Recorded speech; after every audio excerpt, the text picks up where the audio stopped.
Boa tarde, turma. Tudo bem? Turma, hoje nós vamos estudar aplicações de controle com o tiristor TRIAC. Então, os objetivos da aula, as características do componente TRIAC, o estudo do TRIAC para controle de tensão eficaz e a análise simplificada de um circuito de controle RMS. RMS, Root Mean Square, que tensão eficaz, né? Só para recordar aí. Muito bem, então o TRIAC, o que vem a ser o TRIAC, né? O TRIAC é um tiristor que conduz nos dois sentidos, tá? Então, ele possui dois terminais de carga, o MT1 e MT2, e um terminal de controle de disparo, o gate. Normalmente, MT1 é adotado como uma referência para o circuito, tá certo? Então, aqui nós temos o aspecto físico do TRIAC, o TIC 226, ele é um TRIAC, né? Aqui o esquemático do componente, e aqui o que seria a associação de dois SCRs, que estudamos na aula passada, e antiparalelo, que é equivalente a um TRIAC. Assim como dois transistores, um NPN e outro PNP, era equivalente a um SCR, né? Então nós temos essa questão aí nos semicondutores. Se nós pegarmos uma família abaixo, se associarmos um ou mais componentes, né? Um ou não, dois ou mais componentes dessa família, nós conseguimos chegar próximo aí ao comportamento de um semicondutor de uma família acima. Tá? Então, a curva do TRIAC, no primeiro quadrante, é bem similar à curva do SCR. Tá? Então, ele conduz com diversas correntes de gatilho. Quanto mais próxima ao VBO, né, tensão de breakover, mais próxima de zero a corrente de gatilho. E quanto mais próxima a corrente de gatilho ao que seria a condução de um diodo convencional, né, para o silício 07, por exemplo, né, diodo retificador, daí nós teríamos uma corrente de gatilho muito maior para ter esse tipo de comportamento. Tá?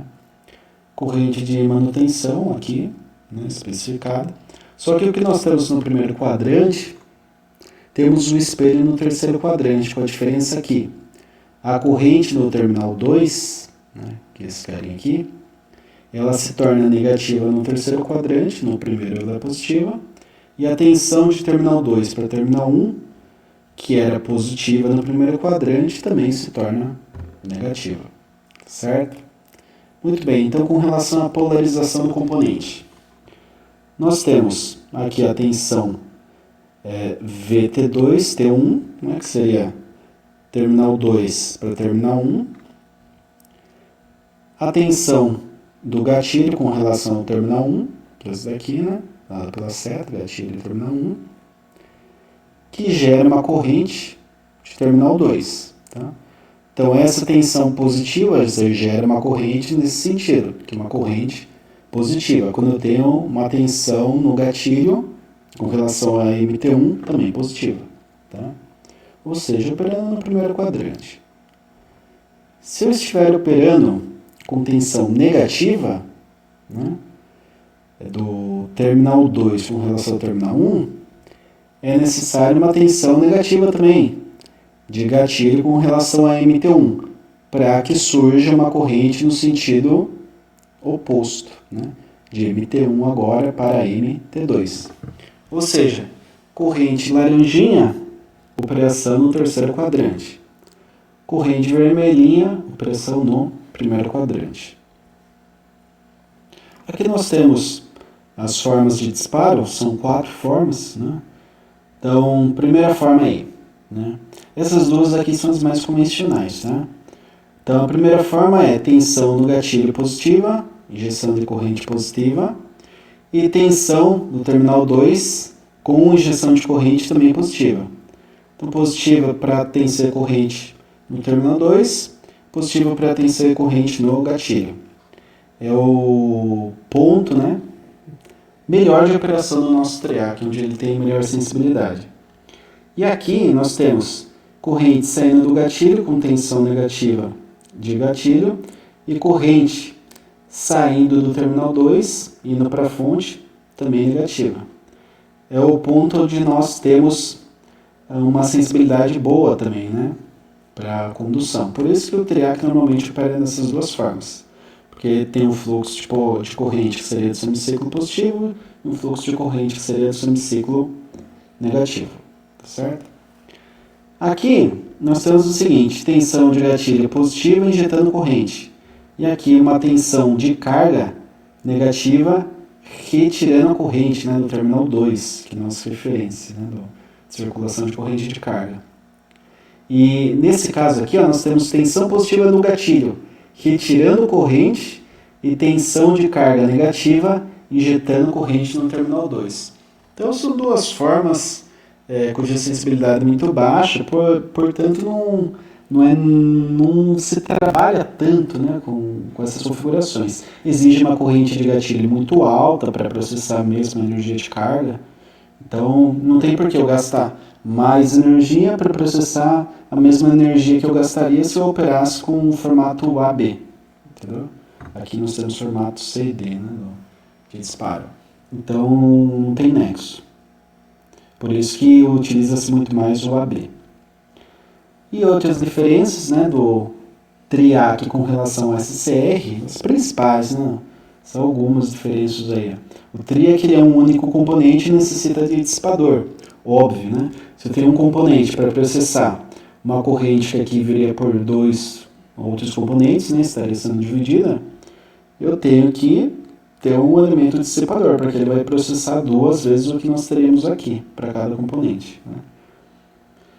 Por ser um único dispositivo, utiliza somente um fusível, né, que seria a vantagem. Se eu tenho dois SCRs, eu tenho que ter dois fusíveis. Com o triac, apenas um fusível.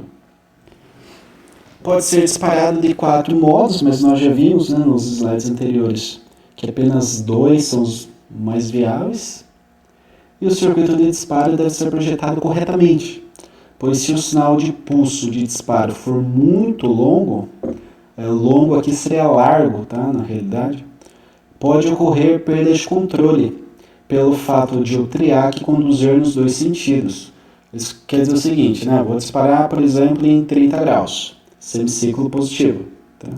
Semiciclo positivo, eu disparo em 30 graus. Então a tensão começa a conduzir a partir de 30 graus, só que eu manter esse pulso. Vou manter 30 graus, eu disparo, vou manter um pulso de 180 para garantir que, independente se for carga resistiva ou indutiva, ele vai conduzir. Né? Daí você deixa lá 180 graus, começou o semiciclo negativo, ele já começa conduzindo. Então você não tem simetria. Tá?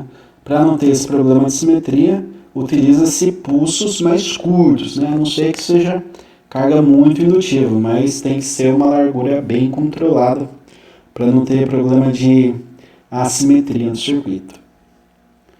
Muito bem, e como seria a forma de onda? Isso daqui é muito interessante nesse slide. Nós temos o que seria o circuito de controle para o disparo do triac, aqui a fonte e a nossa carga. Tá? Nessa carga nós teríamos uma tensão nesse formato aqui. Ó.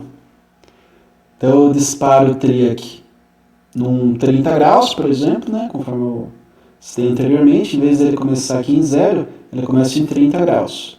Conduz até 180, chegou em 180, bloqueia, dispara em 30 graus negativo, começa a conduzir de novo. Né. Posso fazer assim também, né, 180 mais 30, 210 graus com relação ao início. Né. Então eu disparo em 210 e vai aqui, ó, zerou, opa, fica um tempo em zero e dispara. Então perceba, por ter esses pequenos recortes, né, chamamos de um termo técnico correto, notches. Tá? Esses notches aqui, no semiciclo positivo e negativo, eles são formados e geram uma distorção harmônica na rede, né, que seriam distúrbios do sistema elétrico. Tá? Então o que acontece? Se eu tenho esses notches, eu acabo... o gerar distúrbio seria a desvantagem, né? A vantagem é que eu consigo controlar a tensão eficaz. Então, em vez de ter um RMS fixo em 127 e 220, eu consigo controlar, por exemplo, eu quero 120, 115, 100, 80 volts, 50 volts, entendeu? Eu defino, é uma carga de tensão alternada, diferente lá do retificador com SCR, que é a tensão contínua. Então eu tenho uma carga de tensão alternada, ou seja, positivo e negativo, só que ela não opera em 127, opera em 120 ou 100 volts. O que eu faço? Utilizo um triac. Tá? Ponho ele para disparar com um certo ângulo aqui de atraso, ele dispara antes, conduz uma área menor positiva, uma área menor negativa, consequentemente a tensão RMS vai ser menor que 127, por exemplo. 120, 110, tá certo? E aqui embaixo nós temos os pulsos, ó. Então eu tenho um pulso, conduzir o triac, né? Semicírculo positivo. Tenho outro pulso, conduz no semicírculo negativo. Acabou um período, começa o outro. Pulso, conduz. Positivo, né? Pulso, conduz para o negativo. Pulso, conduz, positivo. Pulso, conduz, negativo. Assim sucessivamente, né? Um sistema cíclico. Aqui eu deixei um exemplo de cálculo, né? Peço aí o valor da tensão eficaz para a carga RL, essa daqui, considerando o ângulo de disparo de 45 graus para uma tensão de alimentação em 127 volts. Tá? Então a rede tem 127 RMS. Na carga eu quero uma tensão, tá, equivalente a ângulo de disparo de 45 graus. Como eu calculo isso? Por essa forma. Tá? Uma fórmula complexa, né? Temos raiz, temos seno. E aqui vale destacar que a operação deve estar em radianos. Na calculadora tem DEG e RAD, né?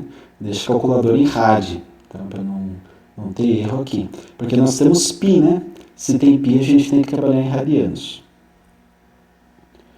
Então, fazendo a conversão, a tensão máxima, que nem fizemos na última aula, né?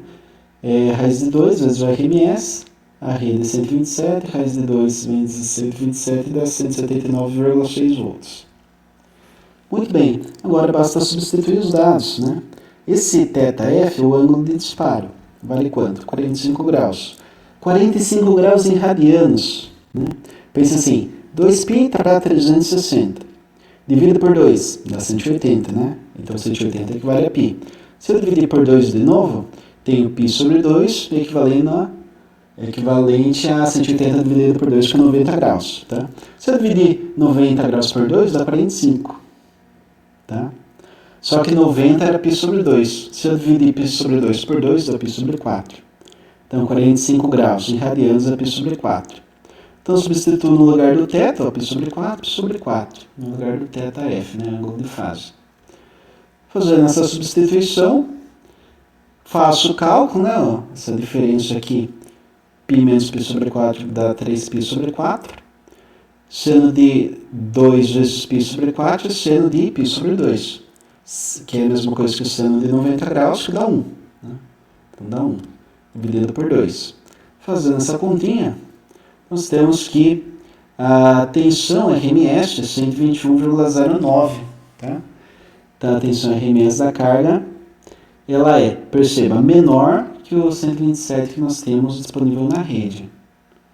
Tá certo?